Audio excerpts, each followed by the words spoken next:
Hello, everyone, and welcome to another episode of The Powerful Man Show. I am your host, Doug Holt, with my co-host, Tim, the Powerful Man Matthews. How you doing, brother? Doing very well.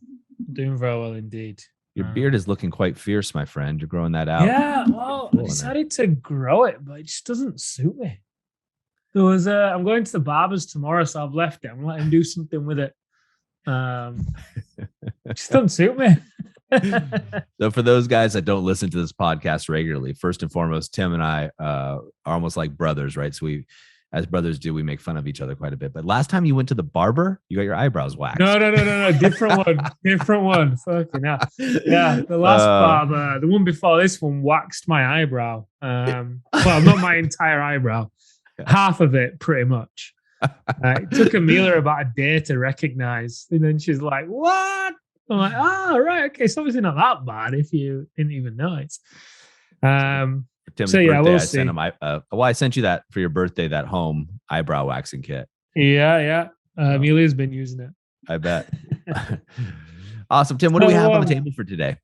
Yeah, so it's a question from Luke within the Facebook group. So, interesting one. His topic is a dichotomy between chasing her versus making her feel pursued, wanted, and desired.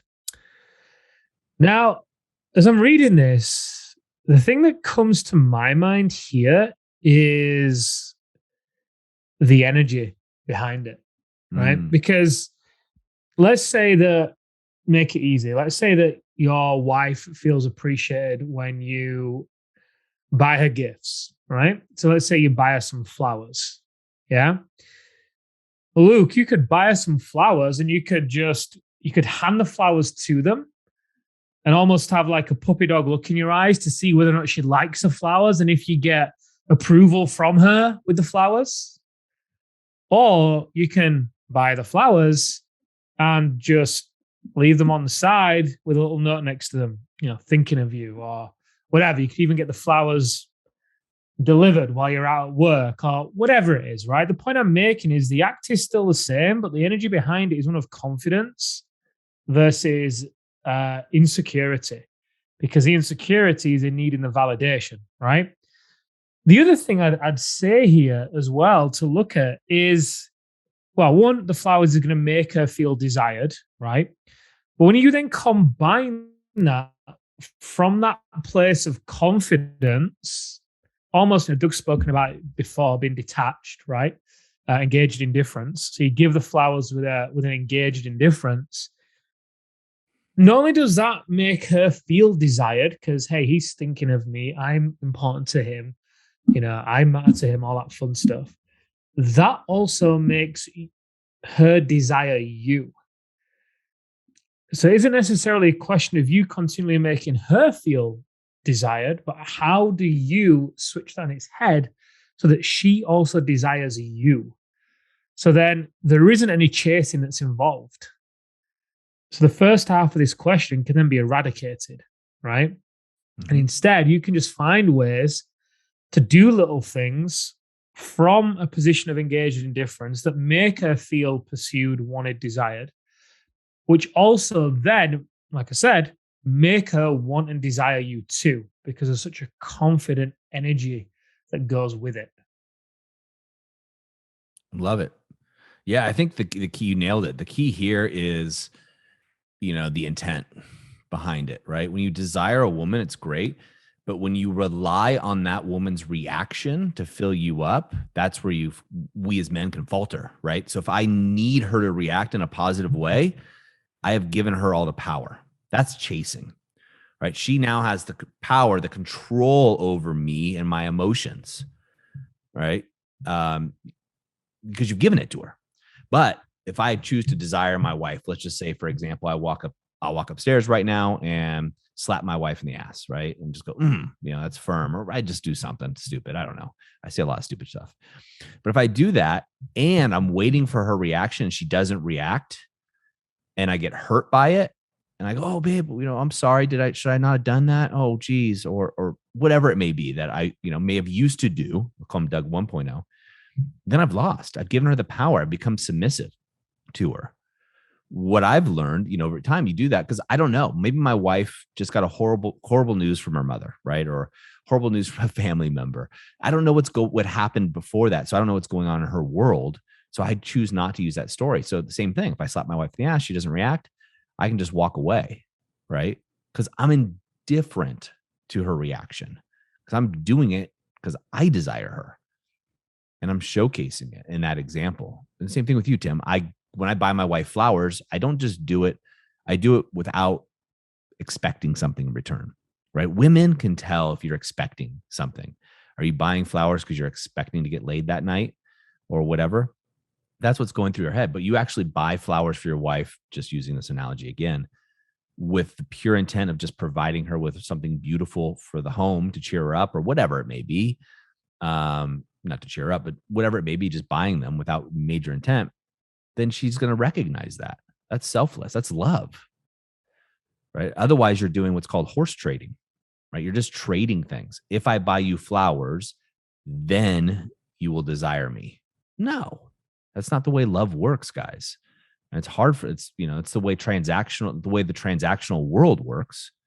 If I pay you $5, Starbucks barista, you will give me my coffee. And you don't want to be in a marriage like that.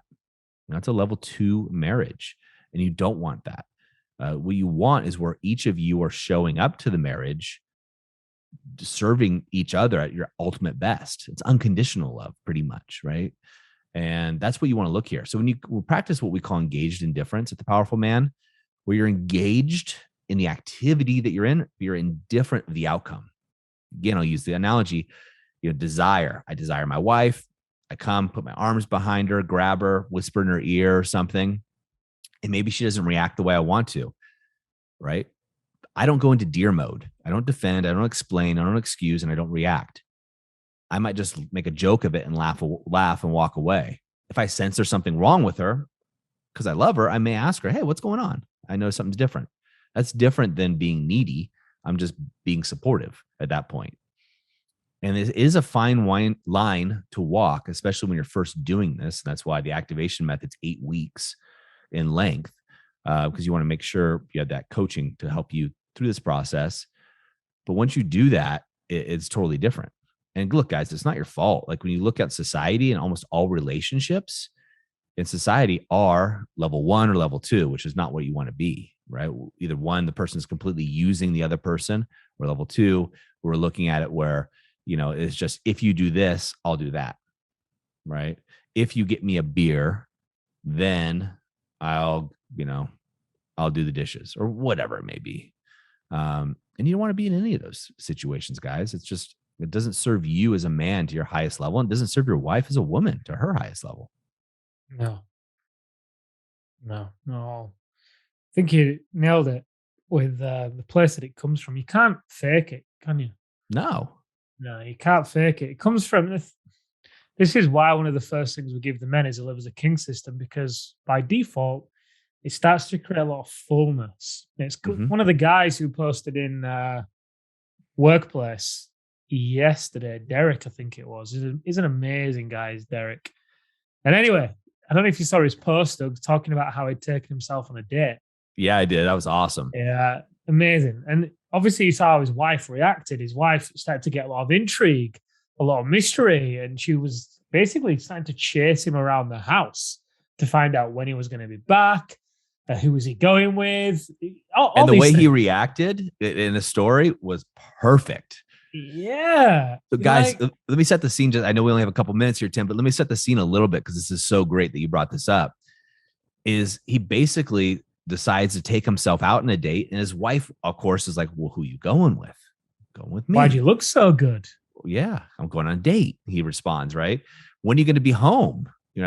She doesn't ask these questions of him, right? Because she acts like she's not interested in him, and all of a sudden she needs to know. But I loved it. She goes, well, when are you going to be home? He goes, I don't know, right? Like he's going out, like his wife has now become the parent, like the concerned parent. And he's just like, I'm just going to have a good time. This is going to be a great night. Who knows when it's going to end, kind of attitude. And I think that's just friggin' fantastic. And she's like, so I'm going to have to, find something to do with the kids. Like, yeah, looks like you will. And she's like, oh. But anyway, the point I'm making is that that place that he came from, it's because he's got the live as a king system down. So he's very full. Yeah. And that fullness is overflowing. And it's from that place that he can then have engaged indifference, right? And he's not faking it, which by default then has his wife desire him. So imagine if he was also to combine that with a few little, well, he has done this, in fact, surprises for the family or for her. It's a great little recipe. It's a great question, Luke. Thank you for bringing it to the table. I know you're going through the activation method. So you posted this 7 weeks ago from when we are recording it now. So I'm going to reach out to you now. I'm curious as to what your perspective is on this question now, because I'm sure it will have changed. I bet it will. Well, hopefully he sees that post as well, and he can comment and see what's coming his way. It's so great to see these guys and their journeys from when they start until when they actually finish the activation method. Going from marriages that just are two roommates that aren't even good roommates to all of a sudden these guys are taking themselves out on dates. Their wives start chasing them, and it's life lasting. It's not like just a flash in the pan. It happens quickly, but it lasts forever. And gosh, man, you get yourself to an alpha reset after the activation method. Woo, it's game on. So, Tim, great. I'm glad you brought that to the question. Just lit me up just remembering that post and seeing how happy he is. It was just really fun. So thank you for that. Yeah, gentlemen, that's a wrap for us today at the Powerful Man Show. As always, post your questions in the Facebook group. We'll try to address them the best we can. I know we're getting a lot of questions in there, and we're doing the best we can to work through them, guys. But also, I love it that you guys are also coming out and answering each other's posts. In fact, someone the other day said, I've been in the group for 2 years. I read all the posts. This is my first post that I'm sharing what's going on for me. It was great to see the support he got from some of the other guys. So don't just be a voyeur. Get in there, introduce yourself. It is a private community for business owners only right now, married business owners. But this is your community. So we'd love to see how we can help you out there. Guys, as always, take action any moment of insight. We'll see you next time on the Powerful Man Show.